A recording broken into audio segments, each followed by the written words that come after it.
coisas aqui. Então, você é uma pessoa mais inteligente que eu. Por que, na sua opinião, os caras estão defendendo justamente a posição inconstitucional?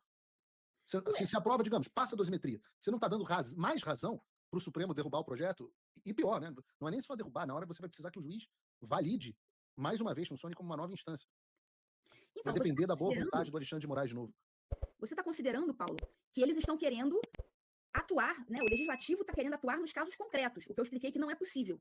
Assim, eu só considero possível se o legislativo atuar apenas na pena em abstrato. Então, eu não tenho certeza do que eles estão. Eu não vi nenhum texto ainda de PL da dosimetria para analisar se é como você está falando ou sobre como eu estou pensando aqui que seria o possível. Então, se for simplesmente reduzir as penas em abstrato, tudo bem. Agora, se for mexer lá na pena do seu João, CPF, número tal, aí o legislativo não pode fazer isso. Então, é claro, se o legislativo fizer isso, aí com toda razão, o STF teria que julgar inconstitucional, porque seria mesmo. E se disser que é relacionado aos crimes do 8 de janeiro, dá para ter uma dosimetria específica para um fato? Nunca tivemos isso. Eu não vejo isso como possível. Porque o legislativo ele tem que prever situações em abstrato. Não é possível ao legislador atuar em casos concretos. Então, eu acho que uma lei que previsse algo nesse sentido, assim, abstratamente, eu acho que essa lei seria inconstitucional. Mas, enfim, no Brasil de hoje, eles estão aceitando qualquer coisa, né, que seja conveniente, mas seria inconstitucional. Porque a lei, o próprio conceito da lei, a lei ela tem que ser geral e abstrata. Né? Não existe lei específica para um caso em concreto. A própria lei da anistia, né, se for passar uma lei da anistia, ela tem que ser geral e abstrata, se referir, né, a um caso concreto ali, né, ao fato que aconteceu naquele dia ali específico. Então tem que prever, olha, fatos desses moldes aqui que aconteceram entre o dia tal e o dia tal, aí podem ser anistiados, mas não pode se referir a um caso concreto específico. E, em todo caso, você teria nesse processo, nesse projeto fictício aí não tentado, você ainda teria que voltar ao Supremo, o réu teria que voltar ao Supremo, digamos, o presidente Bolsonaro teria que voltar ao Supremo e contar com a boa vontade especificamente do Alexandre de Moraes para que o Alexandre determinasse a redução da pena dele. E a primeira turma toda. Porque aí a redução da pena no judiciário aí sim, a dosimetria. Então, isso aí só cabe ao judiciário, não cabe ao legislativo. Então, em caso do legislativo passar uma redução de penas em abstrato, todo mundo ainda vai ter que passar o Pires lá no judiciário, no STF, para reduzir as suas penas. Então, ainda vai ter que contar com a boa vontade do judiciário. Muito interessante. O pessoal da produção aqui levantou para mim que a gente teve 48 anistias aprovadas no Brasil, 11 durante o Império e 37 durante a República. 37 durante a República. Realmente, assim, só vai deixar de valer para o Bolsonaro. Vai para todo mundo, menos o Bolsonaro. Além desse fator criminal, você tem o fator de pacificação social, né? E eu digo que, por exemplo, mais notável talvez tenha sido a anistia de 1979, que deu ao Brasil aí uns 40 anos de estabilidade no debate político, pelo menos e em termos de liberdades individuais. Muita gente reclama comigo, fala, seu avô é que é o culpado pelo estado das coisas, que anistiou esses vagabundos, o Zé Dirceu e companhia, agora a turma que vai fazer show lá dizendo sem anistia, etc. Pergunta para você, eu sou partidário dessa tese do Pompom, que eu gosto muito, né? A gente tem dito, olha, política é a arte do possível, a gente está fazendo uma concessão, o correto seria a responsabilização individual de todos esses agentes públicos, etc. E a gente está fazendo uma concessão com essa anistia. Você acha que uma anistia de verdade em 2025 ia contribuir para a pacificação do Brasil? Uma anistia de verdade, sim. Infelizmente, não é o caso das anistias que já foram protocoladas, até agora, pelo menos que eu vi recentemente. Eu estudei todas as que foram protocoladas, inclusive por pessoas, né, da situação, e nenhuma delas contempla tudo que eu entendo que deveria contemplar. Então, eu espero que em algum momento algum deputado venha a propor algum novo texto. Mas sim, acredito que se vierem com o que eu acho que os requisitos que eu acho que deveriam ser contemplados, eu acho que pode haver um início de pacificação. O Brasil está muito contaminado, né? Então a anistia seria o primeiro passo para a gente conseguir ter a perspectiva de poder voltar a respirar novamente. Então, assim, né, como eu falei, né, a própria origem etimológica da palavra, né, de amnésia, de esquecimento, eu acho que tem essa proposta, sim. E você citou que vários projetos já foram protocolados. Quantos, mais ou menos, você sabe, não? Olha, eu estudei mais ou menos uns 4 ou 5 do Senado, e da Câmara, eu acho que assim, de cabeça não lembro, mas acho que uns 15. Foi, assim, quase 20 projetos diferentes. Projetos diferentes, né, propostos por deputados diferentes, né, senadores diferentes, e são, a meu ver, assim, com todo respeito aos proponentes, né, o pessoal faz com toda boa vontade, mas acho que eles têm fragilidades que comprometeriam, assim, o futuro. Vamos falar sobre essas fragilidades, esse momento é esse, tenho enorme curiosidade.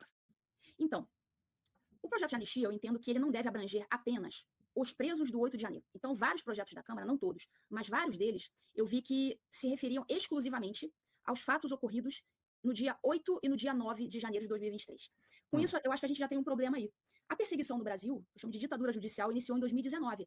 E como ficam aquelas pessoas, por exemplo, eu, você, Alan dos Santos, Daniel Silveira, as pessoas todas que perderam redes sociais, que tiveram contas bloqueadas, passaporte bloqueado, Luciano Hang, e milhares de brasileiros que sofreram a perseguição judicial antes de 2023.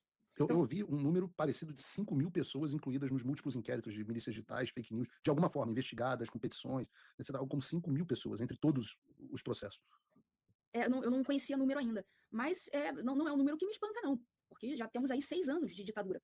E ela não começou com o 8 de janeiro, né, com a prisão dos manifestantes do 8 de janeiro, de jeito nenhum. Então, alguns projetos, eles se referiam apenas aos fatos de 8 e 9 de janeiro. Então, eu acho que aí você já tem uma lacuna imensa, porque outras perseguições continuariam, por exemplo. Então, essa já é uma lacuna. E há diversas outras lacunas. Por exemplo, muitos servidores, até mesmo militares, perderam as suas funções, suas patentes, funcionários públicos perderam seus cargos em decorrência desses atos de persecução e também depois em decorrência do 8 de janeiro. Então, um projeto de anistia deve prever, como previu o projeto de 1979, a reintegração desses servidores. Teve gente que deixou o cargo por medo de perseguição, teve gente que foi perseguido, né, nas suas funções e perdeu seu cargo. Então, deve haver a reintegração desses servidores que perderam seus cargos por motivos políticos ou por motivações disciplinares, né, que escondem motivos políticos por trás. Então tem que haver essa previsão. Outra coisa, quem teve comércio prejudicado e teve que abandonar, de repente, o país, a gente tem aí centenas de refugiados, né, na Argentina, né, na América do Sul, teve gente que veio aqui para os Estados Unidos, enfim. Teve gente que teve que abandonar os seus negócios, abandonar seu comércio e incorreu aí um monte de multa tributária, esse tipo de coisa. Então todas essas multas que foram aplicadas em decorrência desse processo de perseguição política, elas devem ser multas também anistiadas. Então, tudo que decorreu dessa injustiça deve também ser anistiado. E vários outros requisitos, por exemplo, a reabilitação nos prontuários, tanto criminais como administrativos das pessoas. Não adianta simplesmente você dizer, você está anistiado, pode sair da cadeia, pode voltar para sua casa. E você continuar ali com uma ficha corrida, com empregadores olhando ali a sua ficha. Isso aí tem que ser zerado também. A pessoa tem que retornar ao status quo ante. Então, qualquer prontuário deve ser reabilitado, tem que zerar ficha criminal, tem que zerar em relação aos atos políticos, obviamente. Se tem outras coisas lá, essas coisas vão ficar. Prontuários administrativos, não pode constar lá na ficha, lá, de repente, um servidor de uma prefeitura que incorreu aí foi preso no 8 de janeiro, não pode constar nada no prontuário dessa pessoa, tem que zerar tudo. A reputação dessa pessoa, eu sei que depois que você espalha as penas do travesseiro, é difícil você recolher tudo de volta, mas pelo menos tem que se buscar ao máximo no projeto de anistia, tentar retornar o quanto possível a reputação inicial daquela pessoa, antes dela ter sido presa, antes dela ter perdido tudo, ter se exilado, enfim. A gente tem que tentar pacificar isso ao máximo. E em matéria de reabilitação, restituição dos cargos, das patentes, enfim, eu não me recordo agora de ter visto nenhum projeto que fosse abrangente nesse sentido, ou que sequer mencionasse esse tipo de coisa.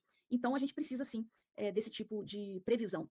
Tem que excepcionar, claro, casos de crimes graves, como homicídio, crimes de tortura. Aliás, tortura não precisaria nem mencionar na lei de anistia, porque a tortura ela já é excepcionada, ela é insuscetível de graça e anistia, né, como diz na Constituição. Então, tortura não precisa nem falar, porque ela já é excepcionada pela Constituição. Mas, por exemplo, os crimes de responsabilidade da Lei 1079, em outras palavras, impeachment de ministro. Isso aí vai depender dos termos da lei da anistia, que pode ter uma lei da anistia que contemple, inclusive, essa responsabilidade administrativa, o impeachment, e pode ter uma lei de impeachment que excepcione isso. Eu acho que a lei da anistia, ela deveria se referir apenas à parte criminal. Ou seja, o Alexandre de Moraes, tal, crime de abuso de autoridade, tá bom, meu amigo, tá anistiado também, mas o seu cargo você perde. Então, a questão do impeachment, eu entendo que deve ser excepcionada num projeto de anistia. E as outras coisas não precisam mencionar, como, por exemplo, tortura, tal, porque isso aí já é excepcionado automaticamente, né? Outra coisa que eu também não vi nesses projetos. Tem que haver uma previsão de uma liberdade de expressão que resgate não só a liberdade de expressão, né, dos cidadãos em geral, mas que faça uma menção específica àquela liberdade de expressão dos parlamentares, porque a imunidade parlamentar ela foi implicitamente revogada no Brasil. Revogaram o dispositivo da Constituição que fala da imunidade parlamentar. Então tem que ter ali um dispositivo que contemple até aqueles parlamentares que tiveram redes sociais bloqueadas, para que isso não volte a ocorrer. A Carla Zambelli, eu acho que recentemente teve as redes devolvidas, mas isso é inadmissível no Estado de Direito, um parlamentar ter as suas redes sociais bloqueadas. Ele, mais do que ninguém, mais do que o cidadão que não é parlamentar, ele tem mais liberdade de expressão do que todos nós. O parlamentar tem mais. Então, esse tipo de coisa é inadmissível. É inadmissível para qualquer pessoa, mais ainda para um parlamentar. Então, tem que ter esse tipo de previsão também da imunidade parlamentar, né? Que isso aí acabou no Brasil. Outra coisa que eu também não vi nos projetos de lei que estão formalmente em tramitação, né? Pelo menos você acessa lá do site da Câmara dos Deputados.